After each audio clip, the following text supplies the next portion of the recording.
I want to welcome you to our author interview. Today we're interviewing Dr. Raj Shah from the University of Colorado Denver School of Medicine, and we're talking about his recent paper in gastrointestinal endoscopy titled ERCP with Peroral pancreatoscopy-guided laser lithotripsy for calcific chronic pancreatitis, a multicenter U.S. experience. Raj, thank you for joining us. Thank you. You want to give us a brief summary of the aims and main results of the study? So this was a series of patients who underwent pancreatoscopy-guided intraductal laser lithotripsy. And the aim of the study was to determine whether it was safe to do and whether it would be efficacious based on the ability to clear stones and potentially treat strictures as well. And one of the and what we found is that we looked at 28 patients across 4 centers, and these patients underwent pancreatoscopy during their index or subsequent ERCP for the treatment of pancreatic duct stones that were obstructing and felt to be symptomatic. So all patients were symptomatic as a result. And so a third of the patients actually had impacted stones, and half of them had multiple stones. And the median stone size was 15 millimeters. And we treated them with pancreatoscopy and laser lithotripsy as an alternative to Swall. And about a third of the patients had previously untreated or unsuccessful, I should say, Swall therapy. Good. I know this is a challenging area for many endoscopists. How do you manage calcific chronic pancreatitis? How did you select patients for the pancreatoscopy-guided laser lithotripsy? Was it based on the stone size, the duct size, the stone location? So patients were selected based on their ability to, we would get non-invasive imaging first, and if there were pancreatic duct stones noted, then we would perform pancreatography, and then followed by pancreatography if the stones were accessible. And so sometimes they would undergo a pre-pancreatoscopy procedure to dilate a stricture, for example, and stent. And then after we stented, we would bring the patient back for subsequent pancreatoscopy. So the stones, half of them were actually in the head or body of the pancreas, and the other, actually more than half, about 2/3, and then a third of the patients had stones in the tail. So we were able to successfully access all those patients' stones for treatment. What's the minimum duct size that you need downstream of the stone in order to get a pancreatoscope up to the stone? So the pancreatoscope is 10 French platform, and so there are often associated distal strictures or downstream strictures. So we have to treat those, dilate them, and so we generally are targeting about a 4 or 5 millimeter duct downstream of the stone in order to successfully pass the pancreatoscope. And sometimes the preceding ERCPs are related to treating those strictures, and we think that that may be a potential advantage over Swall therapy. So you bring up Swall, or extracorporeal shockwave lithotripsy. Most of the literature I've seen on managing calcific chronic pancreatitis, particularly out of Asia and particularly out of India, has used Swall. How do you compare this technique to Swall therapy?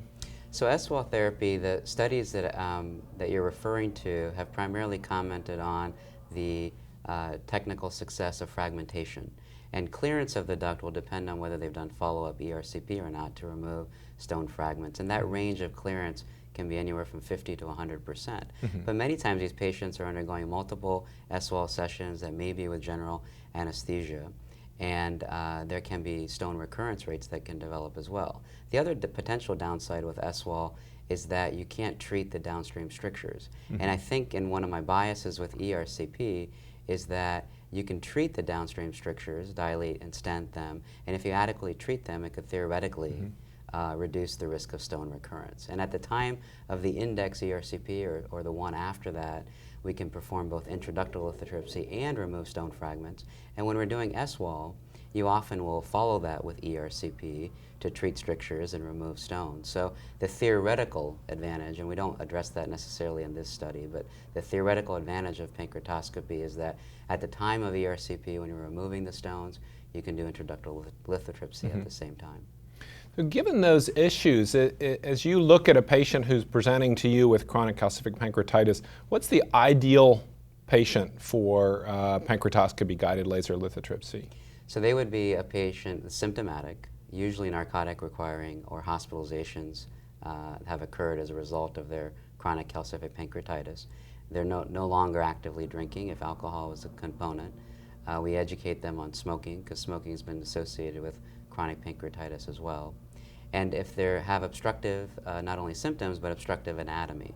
So the pancreatic duct is dilated, so that there's some physiologic response to the obstructed stone that would permit us to then do pancreatography and assess. But generally speaking, if we identify the stricture in the stone, we've had cases even in our series that impacted stones without any pancreatogram above the obstructing stone. And once we pass the pancreatoscope to the obstructing stone and break it up, we're able to visualize the upstream duct. So obstructing stones alone would not limit us. In fact, the obstructing in the head is actually relatively straightforward to access, as long as you can treat the stricture downstream, to treat it and subsequently clear. So we don't find any specific limitations. The tail of the pancreas may be a little more difficult to access compared to the head and body. Okay.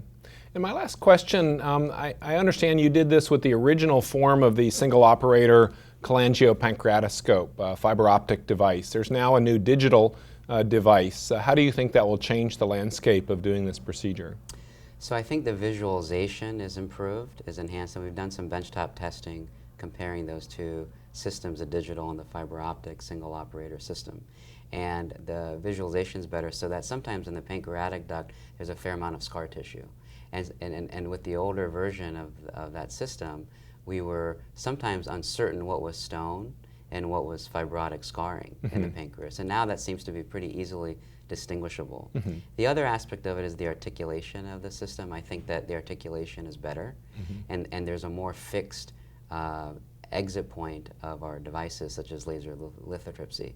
As a result of that, I think we can be more precise in targeting the stone, which we try to be about 1 or 2 millimeters in front of the stone when we're targeting. And so I think it will actually enhance our ability to get upstream further toward the tail and also be more accurate and precise in our targeting. Great. Well, thank you very much, Raj. It's a pleasure to have you here, and I want to thank our readers of GIE and members of the ASG for following our journal and these great articles. Thank you.